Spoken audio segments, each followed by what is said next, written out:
नमस्कार, मैं हूं अमित कुमार। अयोध्या में भगवान श्री राम का भव्य मंदिर बन रहा है और भगवान श्री राम का त्रेता युग में एक बहुत करीबी मित्र था जिसका नाम था निषाद राज।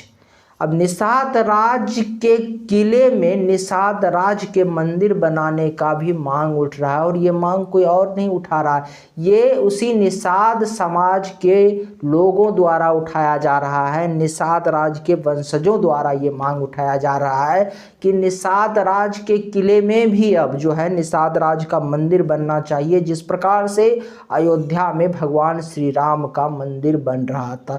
लेकिन अयोध्या में जो भगवान श्री राम का मंदिर बना था तो लंबा संघर्ष चला था और उसके बाद जो है देश के सर्वोच्च न्यायालय से फैसला आने के बाद जो है मंदिर बनने का रास्ता जो है साफ हुआ।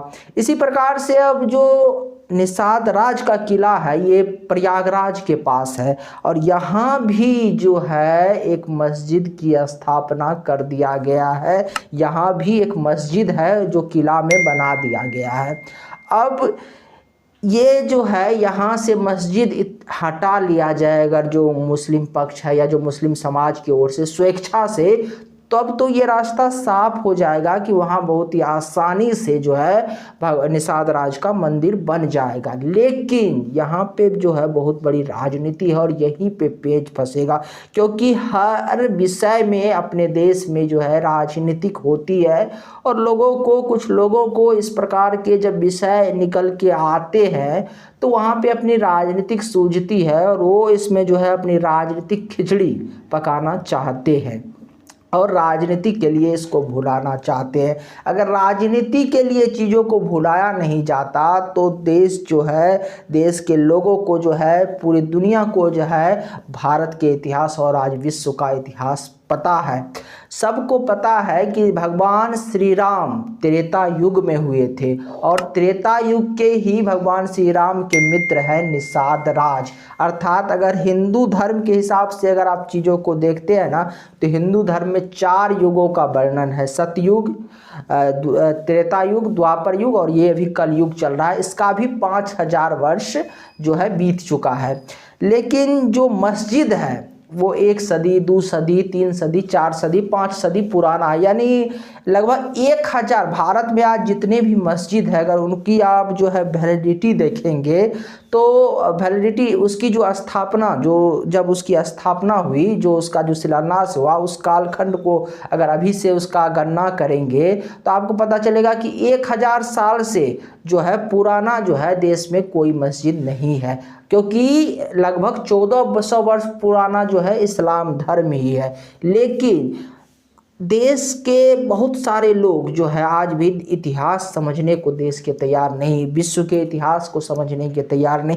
सब कुछ जानते हुए भी इतिहास को जो है आज झुठलाने की एक परंपरा चल गई है और ये परंपरा केवल राजनीतिक लाभ के लिए चलाया गया और सत्य को जो है, सत्य के जगह एक अपना एक नैरेटिव बना के और उस सत्य को, झूठ रूपी सत्य को स्थापित करने का देश में जो है एक बहुत बड़ा मुहिम पिछले कुछ वर्षों से चलाया जा रहा है और लोगों को इसके जरिए भ्रमित भी किया जा रहा है। नहीं तो सबको भारत का इतिहास पता है, सबको सनातन का इतिहास पता है, सबको जो है इस्लाम का इतिहास पता है, सबको सब कुछ पता है, किसी को कुछ बताने की जरूरत नहीं। लेकिन जो है लोग जो है आज राजनीतिक कारण इतना हावी हो चुका है, हर विषय पर राजनीतिक इतना तेजी से करवटें लेती है कि लोगों को वास्तविक इतिहास से जो है उनका जो परिचय होने ही नहीं दिया जाता है। ठीक इसी प्रकार से अब जो है निषाद राज के किला जो प्रयागराज के पास है, इसमें भी जो है अब पेच फंसेगा और जाहिर सी बात है कि ये भी देश के लिए एक बड़ा मुद्दा बनेगा। लेकिन यहाँ पे एक पॉइंट और समझिए, आप आज से 10 वर्ष पहले की राजनीति देखिए, 1 दशक पहले की राजनीति देखिए। 1 दशक पहले जो मांग उठाया गया है ना, अभी पहले इसको समझ लीजिए, ये संजय निषाद की तरफ से उठाया गया है। संजय निषाद उत्तर प्रदेश के योगी सरकार में जो है मंत्री है और निषाद समाज पार्टी जो उनका अपना है उसके वो राष्ट्रीय अध्यक्ष भी है। ये संजय निषाद की कहानी होगी। अब 1 दशक पहले जो जाति की राजनीति करने वाले नेता थे उनकी राजनीति करने का तरीका देख लीजिए और 1 दशक पहले के एक दशक बाद जो अभी जो समीकरण निकला है देश में, खास करके अब 2014 के बाद जो चीज़ें हो रही है, 2014 के बाद जो राजनीतिक और सामाजिक और सांस्कृतिक और धार्मिक उत्थान का एक दौर चला है, इसमें देखिए, इसमें अब आपको लोगों की जो है ना, जो जाति के साथ भी जुड़े हुए जो पार्टियां हैं, उसका भी जो है ना राजनीति करने का अब तौर तरीका देखिए बदल चुका है। पहले जो है इस तरह के मांग नहीं उठते थे, अब जो है हिंदू धर्म में जो अलग अलग जातियां बनी हुई है, उस जाति के आधार पर जो एक नेता तैयार होते हैं, कभी आज से 10 साल पहले वो सोचा भी नहीं जा सकता था कि वो इस प्रकार से अपने आप को हिंदू धर्म के साथ जोड़ के पूरे, यहाँ भी थोड़ा सा पेंच फंसा हुआ है क्योंकि वो पूरे हिंदू समाज को लेके नहीं चल रहे हैं, एक समाज विशेष, हिंदू समाज में एक समाज विशेष का पार्टी जो है। लेकिन यही जो है पिछले एक दशक पहले की चीज़ें अगर आप इसको आप देखते तो इस प्रकार के जो नेता तैयार होते थे उनको इस प्रकार के पॉलिटिक्स से अपना नुकसान नज़र आता था। नुकसान इसीलिए नज़र आता था कि उनको लगता था कि अगर हम हिंदुत्व की पॉलिटिक्स करेंगे ना तो जो हिंदू की सारी जातियां हैं वो एक साथ मिल जाएगी और फिर जो हमारा एक जाति आधारित वोट बैंक है उसका वजूद समाप्त हो जाएगा। ऐसा एक दशक पहले होता था और इसीलिए ऐसे लोग जो है सेकुलरिज्म का चोला ओढ़ते थे और उस सांचे में वो फिट बैठते थे। लेकिन अभी जो हो रहा है, अभी हिंदुत्व के साथ साथ जो लोग हैं, जो जाति की राजनीति करने वाले नेता हैं, वो भी अपने आप को हिंदुत्व के साथ कनेक्ट कर रहे हैं। राजनीति भले वो जाति का कर रहे हैं लेकिन हिंदुत्व के साथ कनेक्ट कर रहे हैं। और देश में, समाज में जब भी बड़ा बदलाव होता है तो इसके पीछे जो है राजनीतिक उद्देश्य होता है।